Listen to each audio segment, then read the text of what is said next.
在中東的戰事，我們要特別來關注到是美軍說自己無敵，但是遭到伊朗打臉了。因為呢，最新的報告結果這邊有顯示說，42架美軍的軍機都被伊朗給打下來。這個數字一出來，可以說是震驚了美國的國會哦。另外一方面，美伊戰事到底會不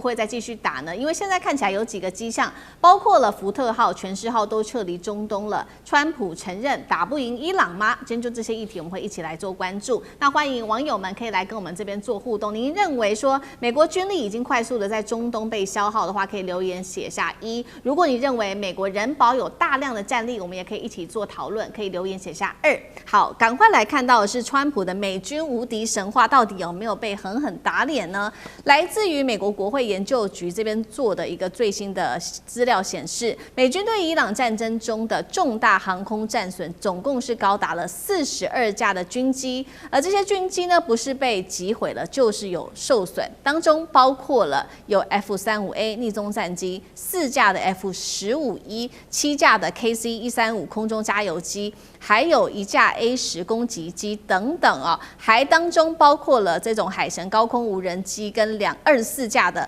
死神無人機。好，這一些是有受到打擊或者是受損的部分，但是我們也有看到有一些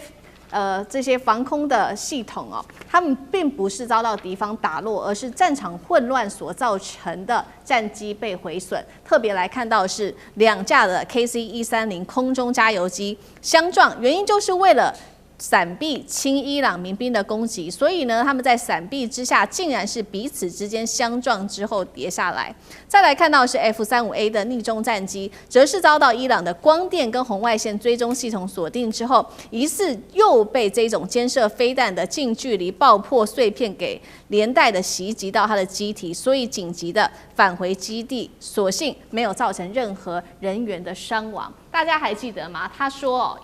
這個川普總統說，伊朗的防空系統早就被美軍給打爆了，但是現在看起來，事實上並不是這樣子的。所以大家也在看說，到底伊朗的防空武器來自於哪裡呢？到底有什麼樣子厲害的法寶嗎？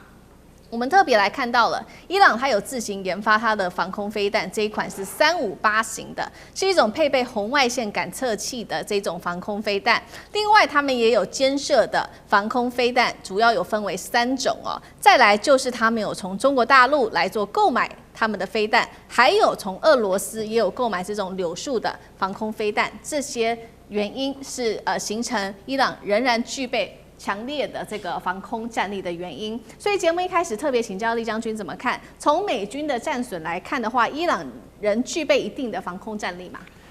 當然，這個如果說是現在數據出來有42架的軍機遭到擊毀的話，那代表伊朗它還是有制空能力。當伊朗有制空能力的時候，美軍絕對不敢貿然的採取地面行動。所以現在川普前2天還在那邊放話哈，說可能在這幾天之內就要加大對伊朗的攻擊，我覺得這個只是虛張聲勢而已。是，因為如果說按照現在這種數據看起來的話，伊朗它雖然說沒有空軍、沒有戰機哦，它也沒有中遠程的這種防空導彈，但它一樣具備這個制空能力。那第二個，我認為從這數據裡面看出來，美軍來講非常的疏忽輕敵跟大意哦，因為我們看這個，你說肩射型的飛彈可以擊落 KC-136的空中加油機嗎？會干擾到它的這種空中作業嗎？我覺得是不可能的，因為這2架飛機這2架 KC-136都是加油機，是一架在替另外一架在做空中加油。那你要知道，在做空中加油的時候，那一定是这個最脆弱的時候，所以它通常都會飛到它非常安全的高度來再做空中加油，甚至於地域來講的話，它也會在它安全的地域，不受威脅之下，它才會做空中加油嘛。那這個肩射型的刺針飛彈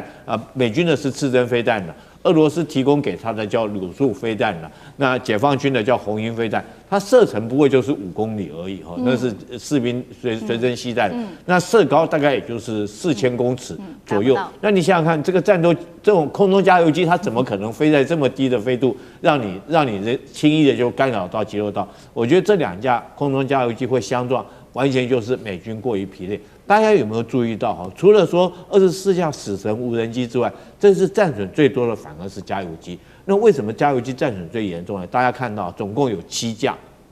有2架它是空中相撞，那有些是在地面上面被擊毀的，還有幾架是在這個深入到伊朗內陸裡面去做營救那個飛行員的時候被擊落的。為什麼 KC-13洞加油機被擊落的數量最多呢？因為如果說有了這個加油機之後，那所有戰機它的航程可以增加，它滯空時間可以留更久，它攻擊能力可以更大，所以加油機是高價值的武器。那這是很明顯的，伊朗非常的聰明，他專門挑這種高價值的武器來打。你加油機被打掉之後，當然就會影響到你空中這個留空戰機留空滯空的時間，當然也削弱你整個空對地攻擊的作戰能力。所以伊朗很明顯的，他挑這種戰機來打。那第二個，我覺得比較特殊的是居然有24架 MQ-9無人機哈，這東西我們自己台灣要當做一個警惕了。我們台灣這次軍購也跟美國要購買 MQ-9，那如果說連伊朗這種沒有防空能力的都可以擊落到24架這麼大一筆數字來講的話，那這種飛機將來在戰場上面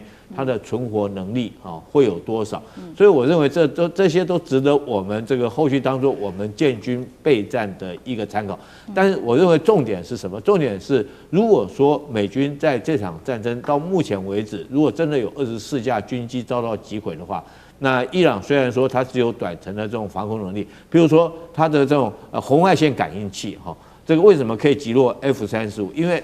F-35我們知道匿蹤戰機它主要是針對你雷達匿蹤，它對於外觀影像是沒辦法匿蹤的。那另外它的熱源也沒辦法匿蹤。那這款導彈它就是專門這個偵測到你這個飛機跟空氣摩擦以後，或者尾管噴出來熱流這產生出紅外線，它來打這個地方。那可見的 F-35它可能是在很低空的狀況下飛行，然後才會被擊傷。它沒有被擊落，它可能因為因此才被擊傷。那從其中我們可以看出來，這個美軍絕對不是天下無敵的，這他們的神話也因此而破滅。好，美軍的這個在天上的神話已經這個無敵神話已經破滅了，所以呢，這邊也做了一個總成本，到底說損失了多少錢？如果真的是42架的軍機的話，現在初步統計起來，總成本接近1兆美元。那川普接下來打得下去嗎？尚志哥怎麼看？其實這個消息傳出來之後，大家終於鬆了口氣，什麼意思呢？就覺得按照道理，其實伊朗的攻擊那麼多美軍基地，應該會有很多戰損。可是因為先前美國人也沒有講。所以這次其實是美國國會這邊披露出來的部分的統計，大家說哇，果然如此。事實上，在這之前的時候，其實 CNN 已經有針對於美國的戰損做了一個統計。他們統計說，主要掌握到的在整個波灣地區的16座美軍基地，當然不止伊朗攻擊的，但是16座美軍當中有超過280多個被攻擊，是非常非常嚴重的所以 CNN 披露之後，其實大家才說哇，那這個部分到底是什麼概念？而且我們現在看到的是美軍的軍機這裡頭其實，在我們剛講美軍基地裡頭的有一些軍機，可是波灣國家買下來，這裡頭還有沒有其他的部分損失，現在還不知道。那目前來講，我們已經看到整個波灣地區最近對於有一個議題，就是這些被攻擊的美軍基地跟這些戰損，那要不要恢復啊？要不要重建？目前卡在這裡，因為大部分美軍基地不是美國出錢，都是這些波灣國家出錢的。但現在看起來，他們好像也沒有要馬上修，因為現在戰爭還沒有正體的結束。所以涉及到錢的影響性，其實現在就是波灣當中美軍基地要不要重建？這些飛機被炸了之後，無人機被炸之後，要不要再繼續補充？可是我們其實已經看到，其實美國政府其實特別是赫格塞斯在戰爭部他看到他一些態度比如最近已經提到，他有提到在整個預算要追加到1.5兆的部分的美元，然後多增加，其實要包括5000萬的部分美金，所以這在打這次波灣戰爭之後呢，其實確實缺錢，而且包括他去馬斯克那個地方其實去參觀，他一直強調 AI 要用，然後他再強調要買一些更便宜的，所以這些損失都可以看得到，在美國整個軍力部署，因為被破壞了戰損之後要補充，他們可能美國在戰爭部要有個新的思路，而不再是過去像7大的軍工業當中買這些又昂貴，然後動輒損失之後真的是差賽的所以當然其實這些戰損，其實我們看到一個是政治的效應，一個是軍事的效應。其實剛剛其實提到軍事效應當中，其實就是你要補充嘛。現在全世界都來懷疑美國，你現在損失那麼多，你到底有多少軍力？所以這個部分是非常非常寫實的。但是最重要還是影響到政治效應，也就是這個戰損本身，到底你美國在這個伊朗戰爭的這個對抗的美伊戰爭過程裡頭，難道你真的都以為你都一直贏沒有損失嗎？所以一旦戰損超過了在美國，包括反對黨、包括民主黨那邊所認為你的這個當中付出的代價的時候，其實政治的效應就會具體顯現。我認為也是這一次披露軍機損失當中的後續的影響性。好，這個估計起來超過1兆美元的這個42架軍機的戰損，會不會影響到接下來川普政府團隊的整體的政治決策？我們要持續的做關心。因為呢，現在看起來是美國好像想要停，但是伊朗方面好像不願意停。原因是因為我們看到了這個穆吉卡巴，也就是伊朗的最高領袖，他在昨天特別發文，他說要对美国跟以色列發起聖戰。那這個是來自於這個伊朗的最新的發言。那我們來看到美國方面呢，在軍事上面有很多的行動，全獅號跟美國的福特號都已經撤離中東地區了，是不是這個美國不想打，或者是要退讓？那楊老師怎麼看？我現在看起來軍事行動或者是戰爭攻擊大概不是現在川普的第一優先選項。